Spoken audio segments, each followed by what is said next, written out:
Olá, pessoal, bom dia, boa tarde, um abraço forte para você.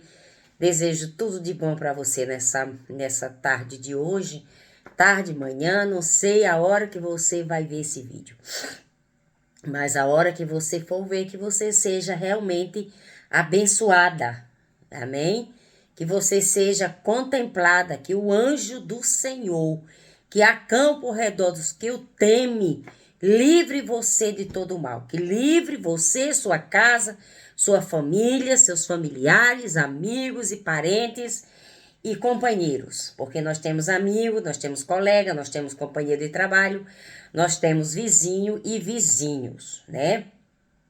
Então, nessa tarde, eu quero desejar para você o melhor de Deus na sua vida, o melhor de Deus na sua família, o melhor de Deus na sua mesa, o melhor de Deus na sua conta bancária, o melhor de Deus. Que Deus venha trazer a revelação dos tesouros escondidos, das riquezas encobertas. Isaías 45.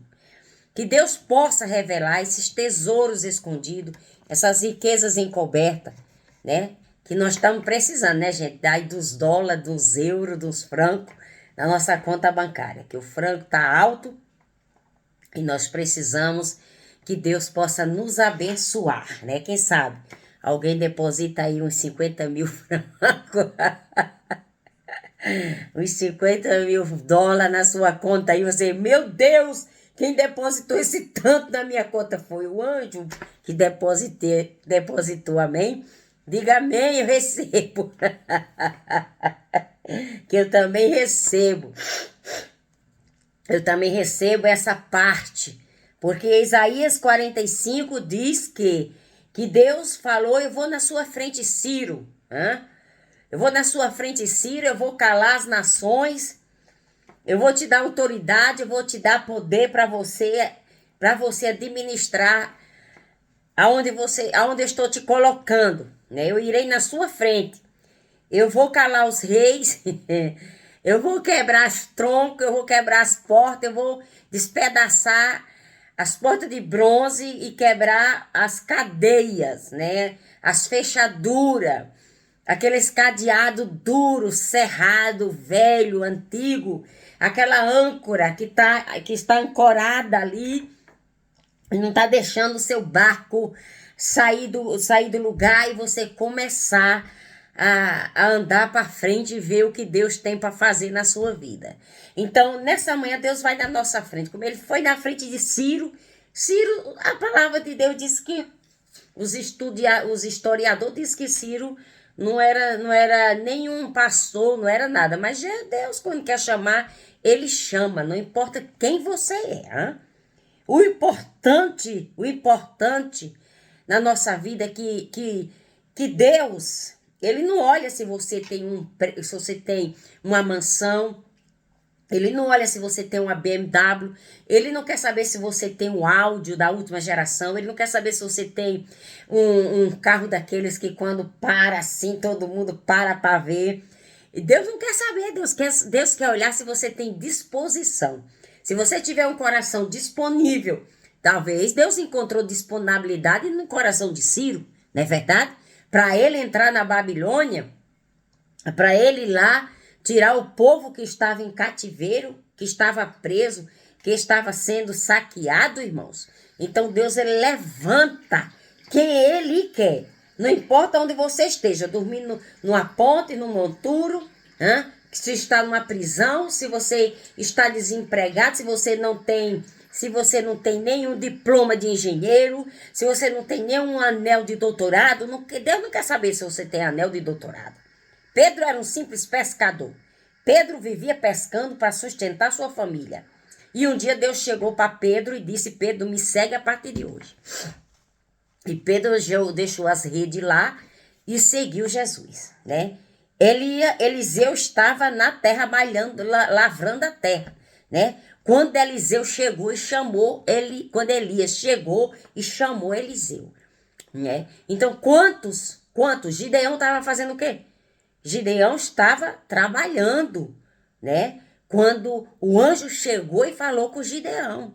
Então, Deus não quer saber se você é engenheiro, se você é agricultor, se você é pedreiro, servente.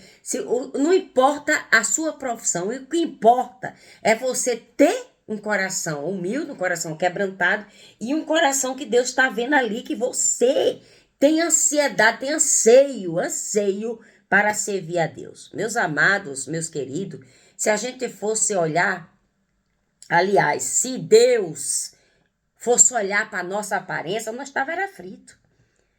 Ah, meu Deus do céu. Se ele fosse olhar para nós como nós somos, ai, irmã, nós não ia sobrar para nada. Entendeu? Mas o bom é que Deus ama a gente como a gente é. Deus me amou como eu sou. Deus ama você como você é. Deus disse, vinde como está. Só que a gente não vai viver como estava, né, gente? A gente não vai ter as mesmas atitudes, os mesmos hábitos, os mesmos costumes. A gente tem que deixar para trás. E a gente tem que começar uma nova caminhada. Mesmo caindo, mesmo cambaleando, como Pedro, que cambaleou e feio. Quando Jesus disse, Pedro, você vai me negar por 3 vezes. Que é isto, Senhor? Jamais vou fazer um negócio desse contigo. De jeito, maneira nenhuma, Senhor. Eu tô contigo para dar o que vier. Não foi isso que Pedro disse? Em outras palavras, mas ele disse isso. Não, Senhor, eu estou contigo, dê o que der. Eu estou contigo. Mas quando o galo cantou a primeira, Pedro negou. Terceira, segunda e terceira, Paulo ou Pedro negou Jesus. Não sei quem é Jesus. Não estava com ele não, nem conheço, nem sei quem é esse homem. Entendeu, irmão? Tem situações na nossa vida que a gente passa que as pessoas fazem assim com você. Dá uma de esquecido, dá uma que nem te conhece, que nem sabe quem você é, não sabe nem de onde você veio, até esquece que você andou na sua casa, até esquece que ele andou na sua casa, que vestiu, calçou seu sapato, que vestiu sua camisa, entendeu? Há pessoas assim, que quando elas estão no auge, entendeu? Quando elas estão no auge, elas esquecem quem ajudou, elas esquecem quem orou, elas esquecem quem estendeu a mão, elas esquecem de tudo, é muito fácil esquecer. É muito fácil. Quem bate, esquece. A realidade é essa. Quem bate, esquece. Mas quem apanha, não esquece. Não é verdade? Você perdoa, mas esquecer não esquece. Vai uma vez ou outra e você lembra. Hein? As antenas, as anteninhas, ó, lembra do que você passou no passado. Isso irmãos, é verdade. É verdade. O que a gente sofre no passado, a gente não vai viver lembrando nem se alimentando do passado, porque a gente não vive no ontem, a gente vive no hoje. E nem vivemos no amanhã. Mas tem umas antenas que elas são ligadas, de vez em quando você lembra o que você passou, o que fulano fez, o que o Bertrand disse de você, o que fulano tentou te acusar, tentou te manipular, tentou desfalcar, né? Tentou pegar o que é seu, pediu emprestado, não pagou. Ixi, eu não vou nem entrar nesse detalhe aqui. Bom, meus amados irmãos, o apóstolo Paulo em Efésios 3:14, ele diz, por essa causa me ponho de joelho, né? Então, quantos homens de Deus não se colocou de joelho por uma causa? Quantos homens de Deus no passado, homens e mulheres, não se colocaram de joelho por uma causa? Eu tenho uma causa. Eu tenho várias causas, mas tem uma que ela é mais, tá apertando mais o meu sapato.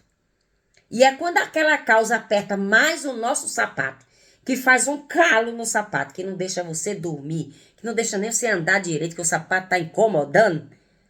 Essa causa aí que a gente tem que orar mais com intensidade. Você tem uma, eu tenho outra, nós temos, todos nós.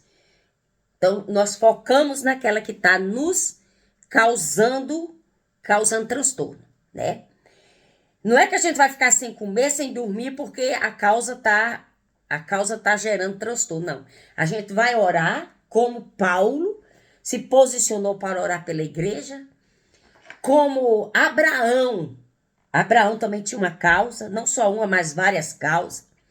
E em Gênesis 18, 16, 33, diz que Abraão, ele intercedeu pelo seu sobrinho Ló, e Deus poupou quando quando Deus poupou Ló de Sodoma e Gomorra quando foram destruídos.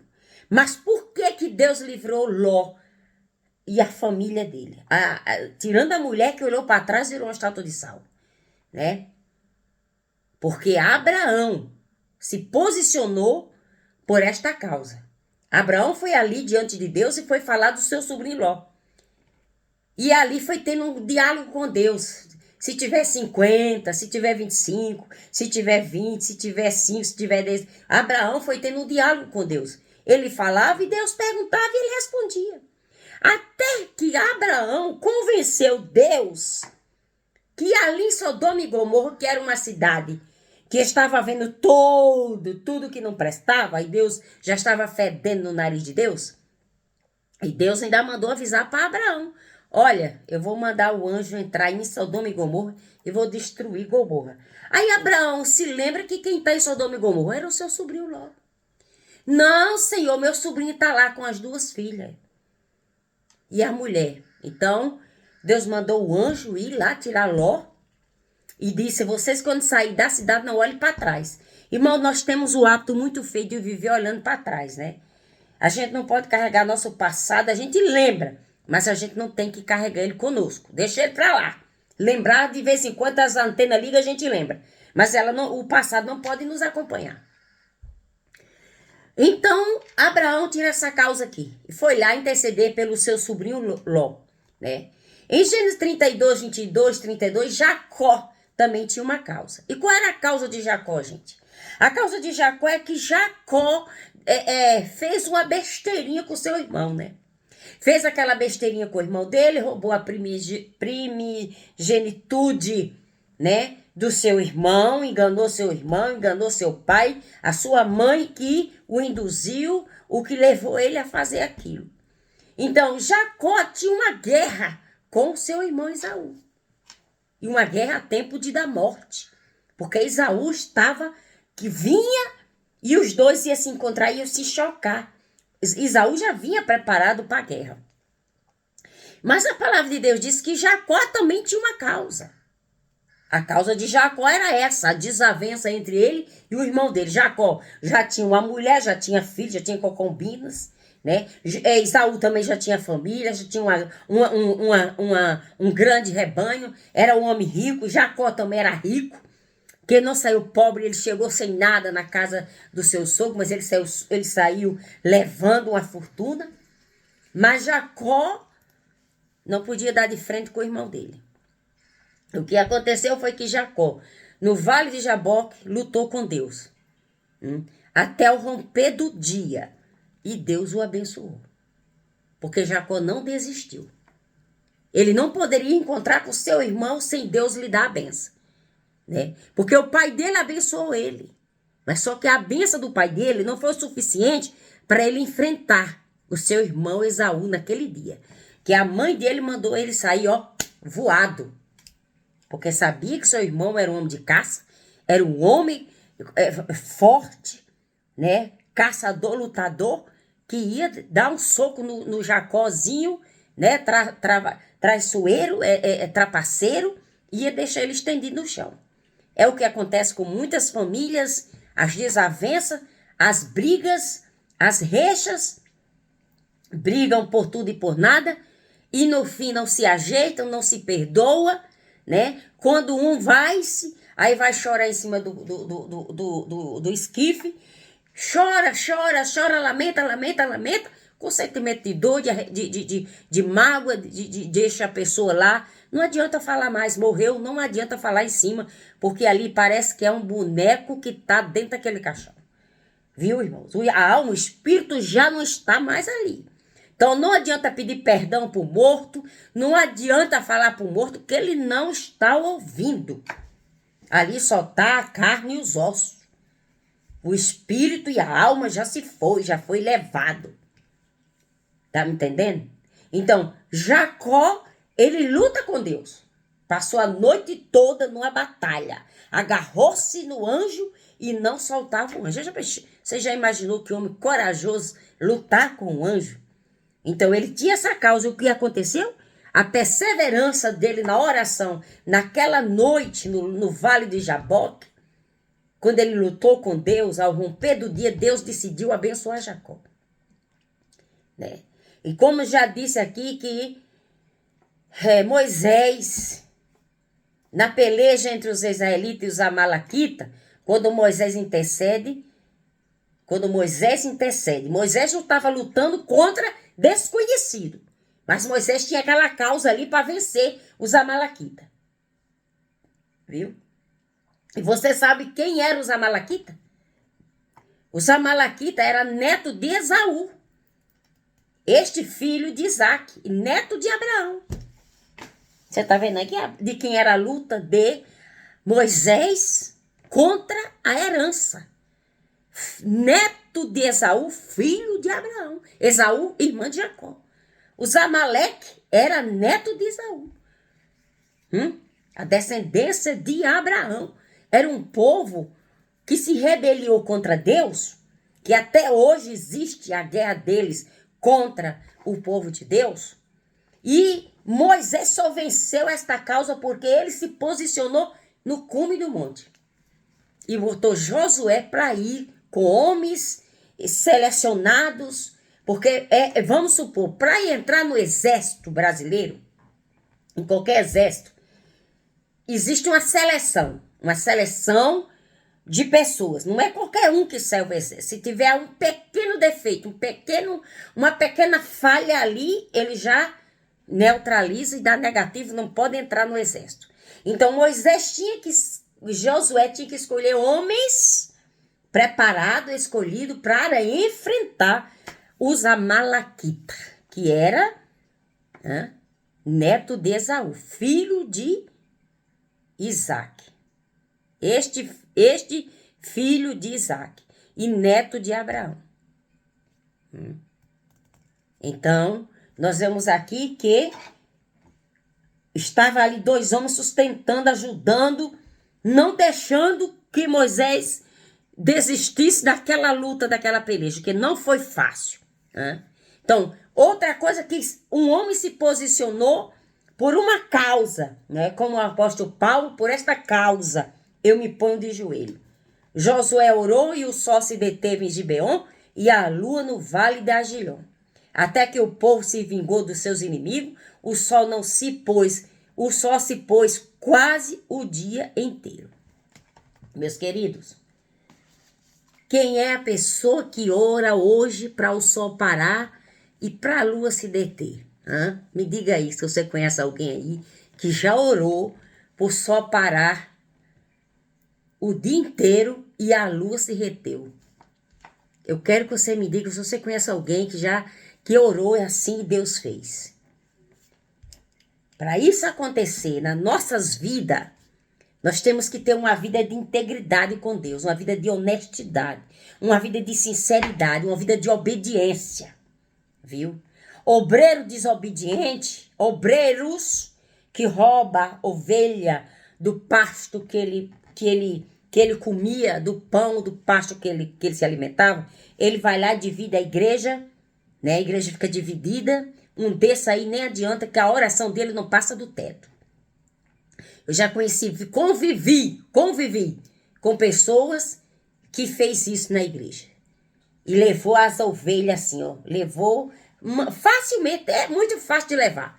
É muito fácil, elas se deixam se ludibriar com a mentira, né, do lobo. O lobo ele é um caçador e ele caça, ele tem a gentileza de convencer as ovelhas a seguir ele, viu? Mas Josué foi um homem que se posicionou com fidelidade, com sinceridade, com honestidade, debaixo do cajado de Moisés, na obediência de Moisés. E ele venceu. Moisés não prosseguiu, porque Moisés não pôde botar os pés na terra prometida, porque ele pecou contra Deus, por causa do povo. Mas ele passou para Josué, e Josué conseguiu chegar até lá, porque Josué não Josué não retrocedeu, Josué não se deixou ser vencido e ser ludibriado pelas mentiras que o ouvia ali no meio daquela população, né? Que muitas vezes as pessoas deixam de receber porque elas estão sendo enganadas, elas preferem viver no engano do que elas querer passar para o lado da verdade. Se você tem uma causa, o segredo da gente vencer essas guerras na nossa vida é se pôr de joelho.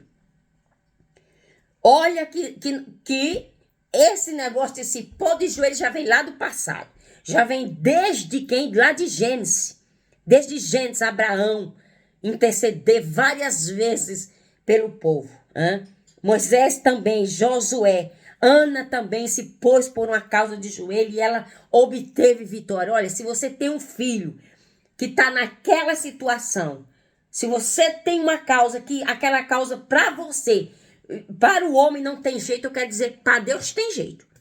É só se posicionar, se pôr por esta causa, você se pôr de joelho, ou de joelho ou de pé, não sei, de joelho, por esta causa você se ponha na presença de Deus e você vai levar Deus, falar com Deus como Abraão falou, intercedendo pela vida do seu sobrinho, não era nem filho, era sobrinho, filho do seu irmão. Para Deus poupar a vida dele, para ele não ter morrido junto com os de Sodoma e Gomorra. Nós precisamos, irmãos, é descer na olaria de Deus. É cavar os poços, é desentulhar nossos poços, é acreditar no nosso potencial. Muitas vezes você tem um potencial para orar, mas você prefere pedir os outros para orar. Entendeu? Muitas vezes você tem capacidade de vencer a guerra que está dentro da sua casa, mas você convida os outros para vir guerrear por você. Você pode tirar 1 minuto, 2 minutos, 10 minutos para você interceder por esta pessoa, entendeu? Orar pelo esse seu filho, orar pela essa sua filha, orar pelo seu marido aí, ó, que anda com Maria, com Joana, anda fazendo um time, entendeu?